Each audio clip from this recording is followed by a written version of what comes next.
Ici, nous avons droit à un nouveau questionnement. Le trajet suivait-il fidèlement la route qui aujourd'hui est une portion de la D41 ou était-il plus rectiligne? Alors, est-ce que la voie romaine était plus rectiligne? Est-ce qu'elle suivait toujours ce tracé? J'avoue, ce sont des détails. Mais ce qu'on peut remarquer, c'est à nouveau au niveau des cartes et de la toponymie des éléments, des indices qu'on peut relever pour ce qui est de la direction générale de la route. Encore une fois, la toponymie peut être notre allié. Straßmatt ou terre de route et Straßenecke, qui veut dire route des champs. Ici, nous sommes à un carrefour, puisque l'on suppose que la voie romaine qui passe par la vallée du Krontal et par Vasselonne remonte là-bas, croise le chemin là-bas, la voie romaine que nous suivons depuis Strasbourg. Cela semble être normalement un carrefour assez important, puisque la voie venant de Vasselonne se prolonge jusqu'à Steinbourg, tandis que notre voie romaine à nous continue vers Saverne, ou, je le rappelle, Trees-Tabernais. Plus loin, nous avons une série de lieux-dits assez évocateurs. Hühnensteig, Hühnersteig, Hühnersteig et Hühnersteig. Steig en allemand, ça veut dire la montée. Mais ce qui est intéressant ici, c'est de relever que les préfixes de chacun de ces noms est très semblable. Mais, traduits, ils n'ont rien à voir l'un avec l'autre. Hühnensteig, c'est la montée des Huns. Mais pour ce qui est de Hühnersteig, Hühnersteig et Hühnersteig, ils se rapportent tous à des poulets. Un Hühn, en alsacien ou en allemand, c'est une poule ou un poulet. Alors de deux choses l'une, soit il y avait là-bas un poulailler qui a vraiment marqué les esprits, soit tous ces lieux-dits se rapportaient à la présence des Huns dans la région.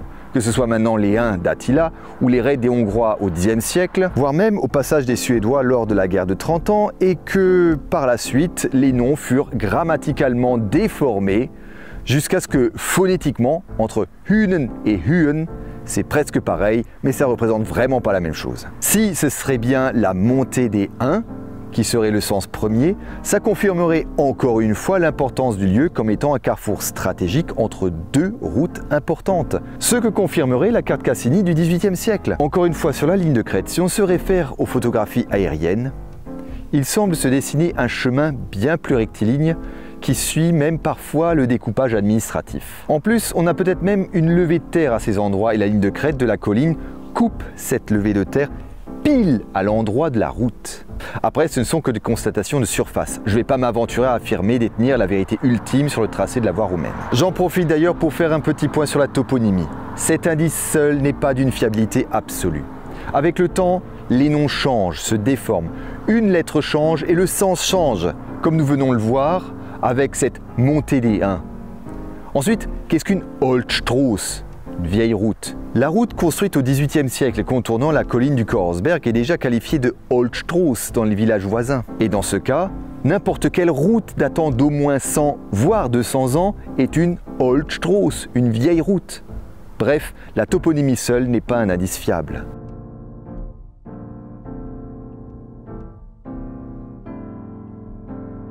Ici, nous revoilà sur un chemin de terre. Ce choix fait encore débat en revanche. Est-ce que la voie romaine continuait sur la D41, celle que je vois derrière vous, ou est-ce que à partir de là, nous prenons le chemin, ici, qui s'enfonce à travers champs? Plusieurs indices me laissent à penser que le chemin, ici, derrière moi, est la voie romaine plutôt que la D41, qui fait le tour pour rentrer par le nord-est de la ville de Saverne. Cette voie-là existait très probablement déjà à l'époque aussi, et passait plus au nord. Mais là encore, je ne peux rien affirmer. C'est Jean-Jacques Hatt qui a émis cette possibilité-là pour deux raisons. Première raison, une fouille qui a été mentionnée en 1958 et qui rapporte qu'à 50 mètres à l'ouest de la route principale a été retrouvé les vestiges d'une voie romaine composée d'une couche de terre comprimée en briques et charbon de bois épaisse de 40 cm, soit dans cette direction. Et plus loin, à l'ouest, à 1 km au nord de Schwenheim, à la hauteur de la Croix, fut relevée la présence d'une voie romaine dont la base se composait de pierres calcaires, recouvertes de gravier et de terre. Elle faisait 90 cm d'épaisseur sur 4 mètres de largeur. La raison pour laquelle ça ne se voit pas au premier coup d'œil, on est bien d'accord, là on est plus sur des chemins de terre, ce qui fait que probablement, c'est pour ça que les travaux ont été menés ici, très probablement sans archéologie, ni rien, ni fouille, ni quoi que ce soit. Bref, ils n'y sont pas allés par 4 chemins pour défaire un chemin. Humour noir plutôt. C'est qu'il y a une succession de 3 remblais de gravier et de terre, et surtout elle est sous une couche de terre brune faisant entre 40 cm et 1 mètre d'épaisseur. Ces indices me laissent à penser qu'effectivement c'est la voie romaine principale.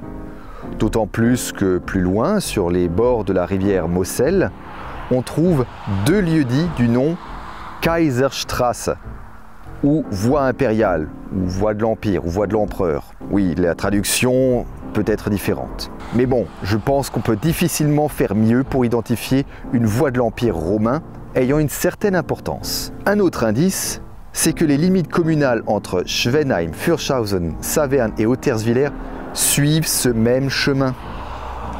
Ça me semble être un indice important puisque, toujours selon Gérard Coulon, les limites communales étaient calquées sur les anciennes limites de paroisse, lesquelles elles-mêmes étaient fixées essentiellement au XIIe siècle en s'appuyant essentiellement sur d'anciens axes routiers. Des axes routiers qui étaient alors encore en service, essentiellement des routes remontant probablement à la période romaine.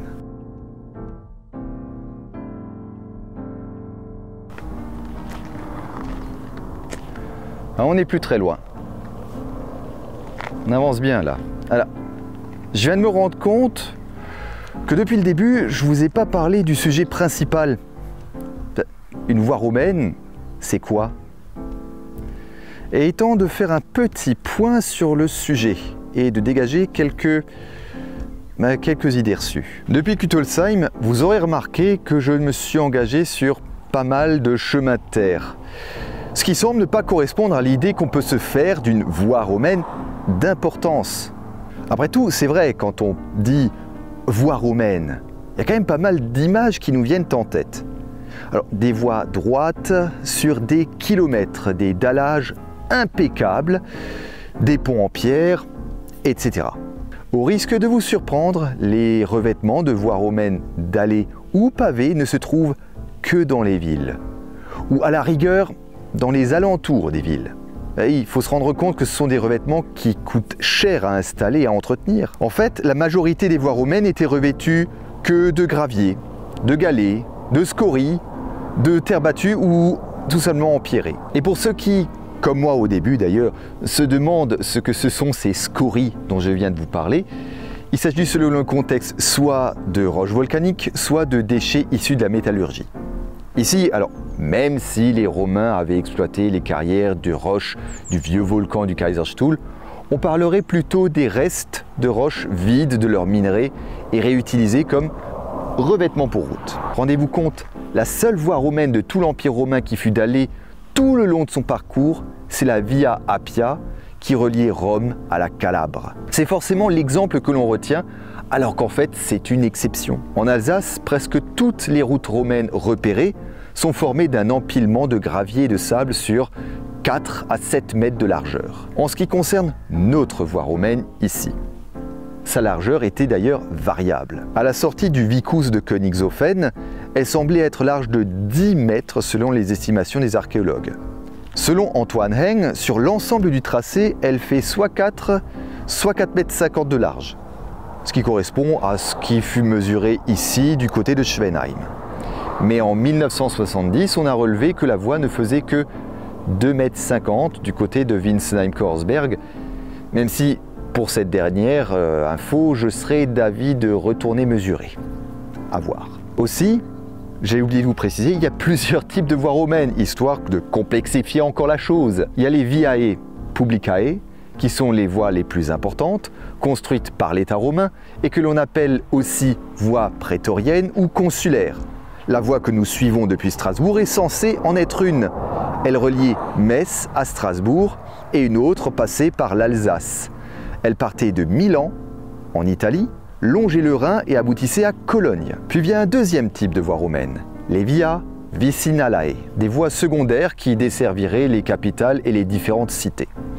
Un des exemples dont on a déjà parlé, c'est la voie romaine qui longeait le pied des Vosges, passait par Vasselonne, croisait la voie romaine que nous suivons avant de continuer en direction de Steinbourg. Il y en a eu d'autres, comme la voie qui reliait Saverne à Brumath, par exemple, et ce sont elles qui représentent la grande majorité du maillage des 34 000 km de voies romaines en Gaule.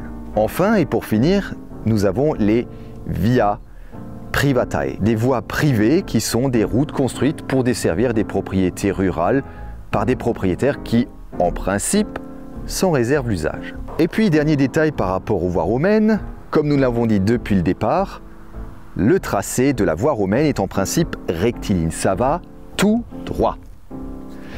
Et dans les terrains les plus accidentés, plus en relief, elles vont à mi-pente, ce que, je pense, a été constaté pour notre voie romaine la plupart du temps.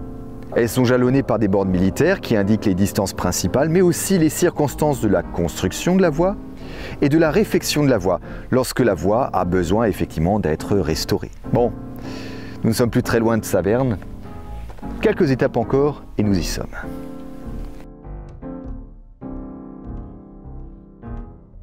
Là, on arrive bientôt, on voit l'agglomération de Saverne, pas loin. Bon, là-haut, c'est Hauterswiller, c'est pas Saverne. Enfin, je me trouve probablement sur le dernier point flou du trajet de la voie romaine. Vous voyez, il y a deux trajets possibles et il y a débat sur le tracé de la voie proche de Saverne entre ceux qui soutiennent un passage au nord, suivant l'actuel D41, et encore. Est-ce que la voie romaine passait par l'actuelle rue de Detwiller et ralliait la rue Neuve? Ou est-ce qu'elle passait par l'ancien chemin de Strasbourg, actuelle rue de l'Ermitage?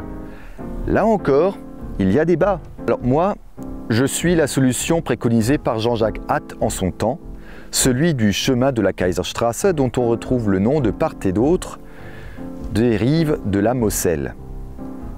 Et aussi pour toutes les raisons que j'ai expliquées plus tôt.